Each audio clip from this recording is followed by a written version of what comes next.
యెహెజ్కేలు గ్రంథము 36వ అధ్యాయము 11వ వచనం. పూర్వం ఉన్నట్టు మిమ్మల్ని నివాస స్థలముగా చేసి మునుపటి కంటే అధికమైన మేలులు మీకు కలుగు చేసేదను అని అప్పుడు నేను యెహోవానై ఉన్నానని మీరు తెలుసుకుందురు. మునుపటి కంటే అధికమైన మేలు. మునుపటి అంటే ఎప్పుడండి?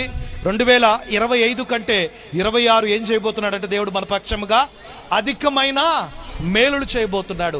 25లో జరిగిన మేలులు కాదు, 24లో జరిగిన మేలులు కాదు, 2023లో జరిగిన మేలులు కాదు, 26లో అధికమైన మేలులు జరగబోతున్నాయి.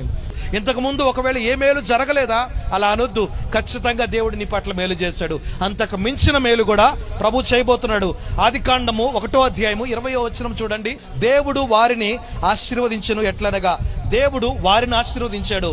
ఈరోజు ఇక్కడున్న వారిని ఆశీర్వదిస్తూ ఉన్నాడు. హల్లెలూయా. 2026 2025 కంటే ఘనంగా ఉండబోతున్నది. 2026 2025 కంటే దీవెనకరంగా మారబోతున్నది. 2026 2025లో మీరు ఏది పొందుకోలేకపోయారో ఈ 2026లో మీరు పొందుకోబోతున్నారు. హల్లెలూయా. 2025లో అసాధ్యమైనవన్నీ కూడా 26లో సాధ్యము కాబోతున్నాయి. ఆమేన్. 2025లో ఇంపాసిబుల్ అనుకున్నవన్నీ 26లో పాసిబుల్ కాబోతున్నాయి. యేసు ద్వారా అవన్నీ సాధ్యమే మనకి. హల్లెలూయా.